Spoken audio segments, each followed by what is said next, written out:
జొన్నవాడ కామాక్షమ్మ తల్లి ఆశీస్సులతో శ్రీ మధ్విరాట్ పోతులూరు వీరబ్రహ్మేంద్ర స్వామి గారి దీవెనలతో ఒక్క బొట్టు కూడా ధాన్యం తడకుండా ప్రతిదీ ఇంటికి చేర్చడం జరిగింది. నిజంగా ఇది సంతోషకరమైన విషయం. వర్షాలు పడుతున్నా కూడా, ఏది ఎక్కడెక్కడ వర్షాలు పడుతున్నా కూడా మనకు వాన పడకుండా, అదే అది అమ్మవారి అనుగ్రహం లేదే మనం ఏం చేయలేము. అంటే ప్రకృతి వ్యవసాయం ఎంత బాగా చేసినప్పుడు కూడా ప్రకృతి సహకరించకపోతే మనం ఏమి చేయలేము. గబక్కన 2 చినుకులు రాలినా కూడా బూడిదలో పోసిన పన్నీరు అయిపోద్ది. ఈ విధంగా 6 కాలం కష్టపడి శ్రమించి తీసుకొచ్చినటువంటిది.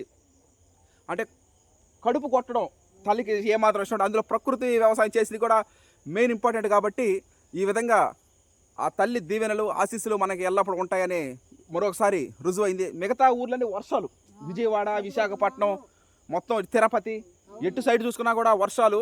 మనకి ఒక్క బొట్టు కూడా పడకుండా ధాన్యం జాగ్రత్తగా ఇంటికి చేర్చడం జరిగింది. అంటే ఈ 2026 వచ్చే సంవత్సరం 2027 2 సంవత్సరాల దాకా ఇబ్బంది లేదు మనకి. మనం ధాన్యం ప్రతి ఒక్క తేమ 14% తీసుకొచ్చిన తర్వాత ఆ తర్వాత వాటిని స్టోరేజ్ చేయడం జరుగుతూ ఉంది. ఇది ఒక సంతోషకరమైన విషయం. ఈ విధంగా ముందుకు సాగడం జరుగుతూ ఉంది. ఇక ఏమి ఇబ్బంది లేదు. ఇక 2 సంవత్సరాల దాకా మనకి ఇబ్బంది లేదు, ఎందుకంటే స్టోరేజ్ చేస్తున్నాం కాబట్టి. ఈ విధంగా అమ్మవారి జొన్నవాడ కామాక్షమ్మ తల్లి మధ్విరాట్ పోతులూరు వీరబ్రహ్మేంద్ర స్వామి గారి దీవెనలతో ఈ 2026 2027 ఖరీఫ్ సీజన్ హార్వెస్టింగ్ ఫెస్టివల్ అయిపోయింది. 14% తేమ తీసుకొచ్చడం జరిగింది. ప్రతి ఒక్కటి అయిపోయింది. ఇక ఓకే, థ్యాంక్ యూ.